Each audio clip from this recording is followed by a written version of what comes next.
बच्चों, कैसे हैं आप लोग। उम्मीद है कि आप बढ़िया होंगे। यदि आप इस वीडियो को देख रहे हैं तो पूरा देखें। जो बच्चे क्लास 11th में कॉमर्स लेना चाहते हैं, जिनकी इच्छा है कि हम क्लास 11th में कॉमर्स लेंगे और कॉमर्स लेके अपना जो है करियर बनाएंगे, तो उन बच्चों के लिए वीडियो जो है बहुत ही खास है, क्योंकि इसमें हम आपको बताने वाले हैं कि कॉमर्स के अंदर क्या क्या सब्जेक्ट जो आपको पढ़ने हैं, वो कितने कितने मार्क्स के होते हैं। पूरा डिटेल एनालिसिस मैं करूंगा, तो आप इस वीडियो को अंत तक देखें। इससे आपको काफ़ी नॉलेज हो जाएगी। आपने क्लास 10 तक जो भी पढ़ा, एक वो नॉर्मल चीज़ थी जो आप बचपन से पढ़ते हुए आ रहे थे, वही सब्जेक्ट थे आपके। लेकिन अब क्लास 11th में आपका जो स्टैंडर्ड बदल रहा है। आप सीनियर सेकेंडरी होने वाले हैं, यानी आप सीनियर जो बच्चे होते हैं, आप सबसे सीनियर लेवल पे जाने वाले हैं। तो आप अपनी सीनियोरिटी को बढ़ाइए पहले तो, क्योंकि जब आप सीनियर होते हैं तो आपकी सीनियोरिटी भी दिखनी चाहिए कि हाँ आप सीनियर हैं। अपना मैच्योरिटी लेवल आपका जो है बेहतर होना चाहिए। तो चलिए इस वीडियो में हम डिस्कस करते हैं कि कॉमर्स क्या है, इसमें क्या सब्जेक्ट पढ़ने हैं, कैसे पढ़ने हैं। तो देखिए, क्लास 11th के अंदर कुछ मेन सब्जेक्ट होते हैं, जैसे accountancy, business studies, economics, English.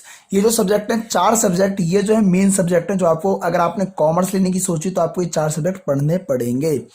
कई स्कूल्स के अंदर ऐसा होता है कि इकोनॉमिक्स की जगह पे अदर सब्जेक्ट दे देते हैं, यानी इकोनॉमिक्स में आपको चॉइस देते हैं कि आपको इकोनॉमिक्स लेना है या ज्योग्राफी लेना है, ऐसा चॉइस मिल जाता है कई स्कूल के अंदर। कई स्कूल के अंदर बिजनेस स्टडीज में चॉइस दे देते हैं। लेकिन ये जो 4 सब्जेक्ट हैं, 99% स्कूल के अंदर ये 4 सब्जेक्ट आपको पढ़ने ही पड़ेंगे। अकाउंटेंसी पढ़नी पड़ेगी आपको, बिजनेस स्टडीज भी पढ़नी पड़ेगी, इकोनॉमिक्स भी पढ़ना पड़ेगा और इंग्लिश भी पढ़ना पड़ेगा। 5वां सब्जेक्ट आपका ऑप्शनल होता है। 5वां और छठा 2 सब्जेक्ट, कई स्कूल के अंदर सिर्फ 5 ही सब्जेक्ट देते हैं और कई स्कूल ऐसे होते हैं जो 6 सब्जेक्ट देते हैं। 6 सब्जेक्ट में आपको जो छठा सब्जेक्ट होता है वो ऑप्शनल हो जाता है, और अगर 5 सब्जेक्ट ही मिले आपको तो 5 सब्जेक्ट आपके मेन सब्जेक्ट हो जाएंगे। ये 4 तो मेन है, लेकिन जो 5वां सब्जेक्ट आपको मिलेगा वो मेन सब्जेक्ट होता है। अगर छठा सब्जेक्ट भी आपको मिल रहा है तब वो आपका जो छठा सब्जेक्ट है वो ऑप्शनल होगा। 5वें में आपको क्या क्या मिल सकता है? फिजिकल एजुकेशन मिल सकता है। फिजिकल एजुकेशन यानी जो शारीरिक खेल कूद इन सब चीज़ों से रिलेट करता है। हिंदी आपको पता ही है।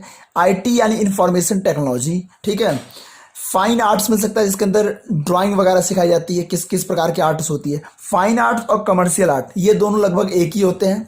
इसमें प्रैक्टिकल ज़्यादा होता है, यानी 16 मार्क्स का तो प्रैक्टिकल ही होता है, ठीक है। या कोई अदर लैंग्वेज आपको मिल सकती है। अदर लैंग्वेज जैसे आपको फ्रेंच मिल गई, उर्दू मिल गया, जर्मनी मिल गई, या कोई अदर आपको जो है लैंग्वेज मिल सकती है।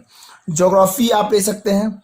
बैंकिंग या बैंकिंग एंड फाइनेंस सब्जेक्ट आपको जो है मिल सकता है, कई स्कूल के अंदर ऑप्शन होता है बैंकिंग एंड फाइनेंस का। और मैथमेटिक्स ले सकते हैं आप। जो बच्चे आगे चल के सीए करना चाहते हैं उनको मैं रेकमेंड करूंगा कि भैया मैथमेटिक्स लेके ही पढ़ाई करें, क्योंकि जब आपकी मैथ स्ट्रांग होगी तभी आप सीए के सपने देख सकते हैं। अगर आप मैथ नहीं लेते तो सीए के सपने देखने जो है कर सकते हैं सीए, लेकिन फिर उम्मीद थोड़ी कम हो जाती है, ठीक है। तो ये तो हो गया आपके सब्जेक्ट की बात। ये आपको समझ में आ गया होगा कि सब्जेक्ट कितने होते हैं। टोटल 6 सब्जेक्ट होंगे। कुछ स्कूल के अंदर 5 सब्जेक्ट होते हैं, ठीक है। कुछ स्कूल के अंदर 5 सब्जेक्ट देते हैं, लेकिन जिन स्कूलों के अंदर 5 सब्जेक्ट मिलता है उसमें घाटा है। एक घाटा क्या है उसको समझ लो आप। यदि आपको 6 सब्जेक्ट मिल रहा है और आप पढ़ने में कमजोर हैं, तो यदि आप किसी एक सब्जेक्ट में फेल हो जाते हैं तब भी आप पास हो जाएंगे, ऑप्शनल जोड़कर, ठीक है। लेकिन अगर 5 ही सब्जेक्ट है आपके पास और अगर फिर आप फेल हो जाते हैं तो फिर आपकी कंपार्टमेंट लग जाएगी, ठीक है। तो 6 सब्जेक्ट का फायदा ये होता है कि आपको जो है कंपार्टमेंट से बचने का चांस मिलता है, ठीक है। जो बच्चे कमजोर है पढ़ने में उनके लिए। जो बच्चे पढ़ने में तेज हैं, जो इंटेलिजेंट, उनकी तो भाई बात ही अलग है, ठीक है। मैथमेटिक्स में आपको 2 ऑप्शन मिलने वाले हैं, एक है अप्लाइड मैथमेटिक्स, एक है स्टैंडर्ड मैथमेटिक्स। अप्लाइड मैथमेटिक्स जो है इस साल से ऑप्शन दिया है सीबीएसई बोर्ड के अंदर। स्टैंडर्ड मैथमेटिक्स वही मैथमेटिक्स है जो पहले चलता था, ठीक है, जो मतलब अब तक बच्चे पढ़ रहे थे, वो स्टैंडर्ड मैथमेटिक्स है। स्टैंडर्ड मैथमेटिक्स वही ले सकते हैं जिन्होंने क्लास 10th में स्टैंडर्ड मैथ लिया था। जिनके पास क्लास 10th में स्टैंडर्ड मैथ थी वही स्टैंडर्ड मैथमेटिक्स ले सकते हैं, वरना वो स्टैंडर्ड नहीं ले सकते। स्टैंडर्ड वालों के पास दोनों चॉइस है और बेसिक वालों के पास अप्लाइड मैथमेटिक्स का चॉइस है। वो बेसिक जिन्होंने मैथमेटिक्स ली थी क्लास 10th में, वो अप्लाइड मैथमेटिक्स लेकर पढ़ाई कर सकते हैं। तो ये हो गई सब्जेक्ट्स की बात। अब बात करते हैं मार्किंग स्कीम की, ठीक है। मार्किंग स्कीम कैसे होती है? अकाउंट जो होता है आपका 80 मार्क्स का जो है पेपर आता है, 20 मार्क्स का प्रैक्टिकल होता है, टोटल 100 नंबर, ठीक है। इकोनॉमिक्स में भी 80 नंबर का पेपर आता है, 20 नंबर का प्रैक्टिकल होता है, टोटल 100 नंबर। बिजनेस स्टडीज में भी 80 मार्क्स का पेपर होता है, 20 का प्रैक्टिकल, 100 नंबर। इंग्लिश में भी 80 मार्क्स का पेपर, 20 का practical, total 100 number. Optional depend करता है कि आप क्या लेते हो। अगर आप मैथ लेते हो, स्टैंडर्ड मैथ लेते हो तो पूरा 100 नंबर का पेपर आएगा। अप्लाइड मैथ लेते हो तो 80 प्लस 20 हो जाएगा। ठीक है, फिजिकल एजुकेशन लेते हो तो उसमें अप्रॉक्स 60 या 40 मार्क्स का प्रैक्टिकल होता है। कमर्शियल आर्ट में 60 मार्क्स का प्रैक्टिकल होता है। ठीक है, ज्योग्राफी में भी शायद 20 मार्क्स का प्रैक्टिकल होता है। तो वो डिपेंड करता है कि आपने कौन सा सब्जेक्ट लिया है। पांचवा और छठा सब्जेक्ट डिपेंड करता है कि आपने कौन सा सब्जेक्ट लिया है। तो उसके प्रैक्टिकल के नंबर आप जब उस सब्जेक्ट को लेंगे तब आपको पता चल जाएगा कि इसमें पेपर कितने का आना है और प्रैक्टिकल कितने का आना है। ठीक है, अब बात करते हैं हम कि किस सब्जेक्ट में कितना थियोरिटिकल पार्ट है और कितना कॉन्सेप्ट है, कितना प्रैक्टिकल है। अकाउंट की अगर मैं बात करूं तो इसमें 80% प्रैक्टिकल है, यानी 80% क्वेश्चन जो है आपको सॉल्व करना पड़ता है। अकाउंट बनाकर उसमें जोड़ना, घटाना, गुना भाग करना, परसेंटेज निकालना, रेशियो एनालाइज करना, ये सब होता है। और थ्योरी की बात करूं तो 20% थ्योरी है, लेकिन ये जो थ्योरी 20% ये इंपॉर्टेंट थ्योरी है। यदि आपने क्लास 11th को क्लास 10th की तरह या क्लास 9th की तरह जो जैसे आप अब तक पढ़ते थे वैसे अगर आपने पढ़ाई की तो मैं आपको बता रहा हूं कि क्लास 12th में आप अच्छे नंबर नहीं ला सकते, क्योंकि क्लास 11th जो है, क्लास 11th बेस है क्लास 12th का। क्लास 11th में आप जितना ज़्यादा अच्छा पढ़ेंगे क्लास 12th में आपकी परफॉर्मेंस उतनी ज़्यादा बेस्ट होगी। ठीक है, तो जो थ्योरी 20% है ये आपको थ्योरेटिकल पार्ट एक एक टॉपिक सही तरीके से कवर करना है। इनके डेफिनेशन आपको सही तरीके से आने चाहिए, डेफिनेशन का ज्ञान सही तरीके से होना चाहिए, इनके बारे में सही से पता होना चाहिए।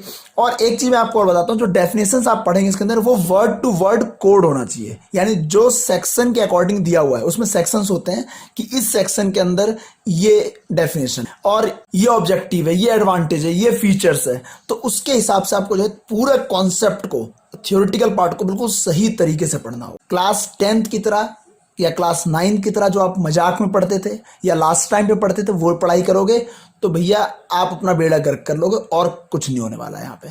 क्योंकि क्लास 11th और 12th ये दो क्लास अगर आपने अच्छे से पढ़ाई कर ली और क्लास 10th में आपकी मान लो परसेंटेज कम भी आती है, लेकिन क्लास 12th में अगर आपकी परसेंटेज अच्छी आती है तो आपको बहुत फ़ायदा मिलने वाला है। चाहे आप आगे चल के किसी भी चीज़ की तैयारी करो उसमें भी फ़ायदा मिलने वाला है और आपका रेपुटेशन भी बढ़ेगा, क्योंकि क्लास 12th अपने आप में एक बहुत बड़ी क्लास है।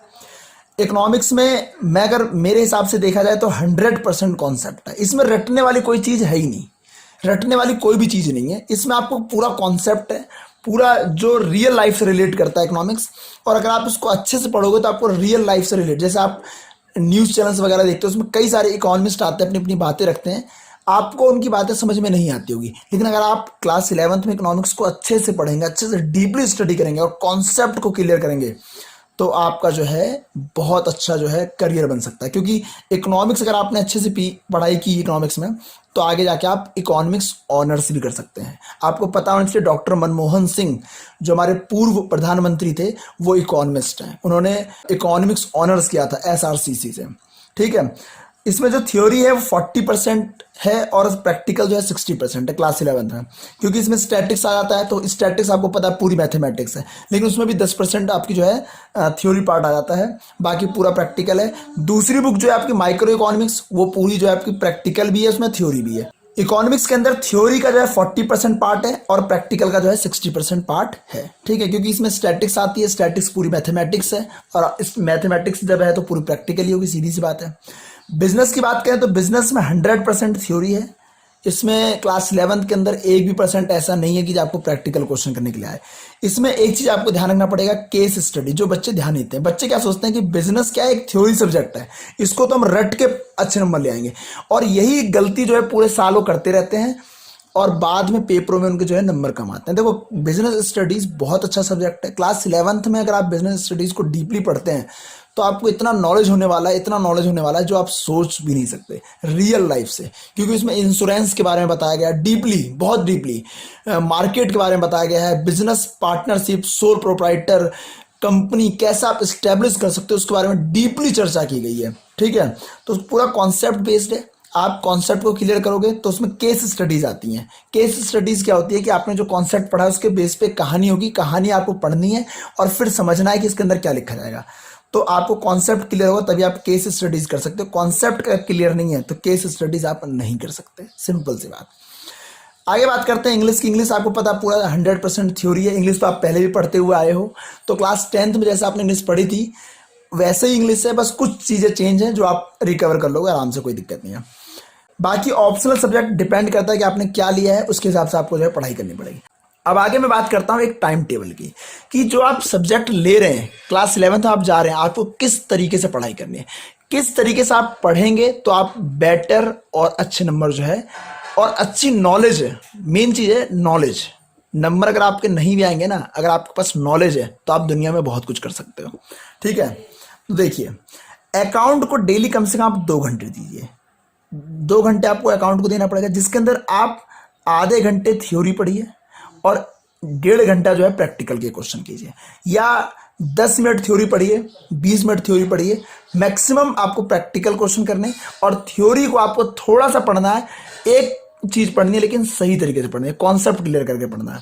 इकोनॉमिक्स डेली आप 1 घंटा पढ़ सकते हो। 1 घंटा अगर आप ज्यादा लगता है तो आप आधे घंटे भी अगर डेली पढ़ोगे ना तो बहुत होते हैं। डेली यदि आप आधे घंटे पढ़ते हो तो एक साल में 52 सप्ताह होते हैं, 52 या 53 सप्ताह होते हैं। आप मल्टीप्लाई कर लो कि भाई 6 दिन अगर आप आधे घंटे पढ़ते हो तो 3 घंटे, 3 इंटू 52 कर लो, कितने घंटे हुए। आप बहुत अच्छा जो है आप पढ़ सकते हो डेली, अगर आप आधे घंटे भी पढ़ोगे तब। बिजनेस स्टडीज को आप आधे घंटे भी दोगे या 1 घंटे दे सकते हो तो बहुत अच्छी बात है, नहीं तो आधे घंटे भी दोगे तो बहुत बढ़िया है। इंग्लिश हाफ एन आवर या 1 आवर, ठीक है। मैथमेटिक्स जो है अगर आप लेते हो तो आपको कम से कम 1 घंटा मिनिमम देना पड़ेगा, और मैक्सिमम आप 2 घंटे दे सकते हो, लेकिन कम से कम 1 घंटा आपको जो है देना पड़ेगा। आप एक ही क्वेश्चन को चाहे 3 बार क्यों ना करो, लेकिन आपको सही तरीके से कॉन्सेप्ट क्लियर करके क्वेश्चन करने पड़ेंगे। अदर सब्जेक्ट की अगर मैं बात करूं तो वो आधा घंटा बहुत होगा। अदर सब्जेक्ट की अगर मैं बात करूं तो आधा घंटा उनके लिए बहुत है। लेकिन अगर आप आईटी लेते हैं, यानी इंफॉर्मेशन टेक्नोलॉजी, इंफॉर्मेशन टेक्नोलॉजी जो आप बचपन में कंप्यूटर पढ़ते थे वो नहीं है कि आपने फीचर्स रट लिए और 3-4 चीज़ें समझ ली और हो गया, नहीं। क्लास 11th में आपको कोडिंग सिखाई जाती है, इसमें C++, जावा, हडूप, बहुत सारी लैंग्वेजेस हैं जिस पे काम किया जाता है। जब आप आईटी सेक्टर में जाना चाहते हो तो आपको कंप्यूटर को सीरियस लेना पड़ेगा, इंफॉर्मेशन टेक्नोलॉजी को सीरियस लेना पड़ेगा, और आपको मिनिमम 1 घंटा जो है अपने कंप्यूटर पे बिताना पड़ेगा। वहाँ पे आपको नॉलेज गेन करनी पड़ेगी, तभी जो है आप जाके एक सक्सेसफुल आईटी फील्ड में जा सकते हो, एक सॉफ्टवेयर डेवलपर बन सकते हो, ठीक है। वरना जिंदगी भर धक्के खाते रह जाओगे, ठीक है। आगे डेली आपको एवरेज 4 घंटे पढ़ने, यानी सारे सब्जेक्ट को लेके डेली कम से कम आपको 4 घंटे जो है पढ़ने हैं। क्लास 10th में तो आप पढ़ते ही नहीं थे।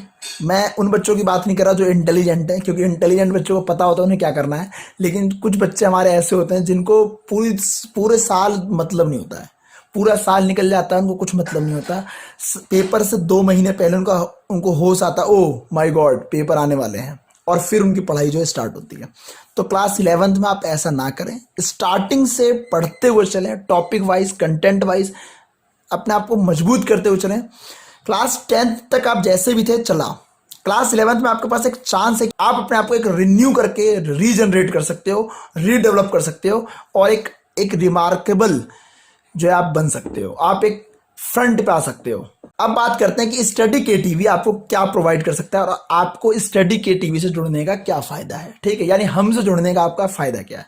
तो आपको यहाँ पे क्लास 11th की अकाउंटेंसी के सारे चैप्टर के कंटेंट मिल जाएंगे, क्वेश्चंस मिल जाएंगे, नोट्स मिल जाएगा और असाइनमेंट मिल जाएगा, ठीक है। अकाउंट की तो मैं गारंटी लेता हूँ, 100% गारंटी होगी हमारी, ठीक है।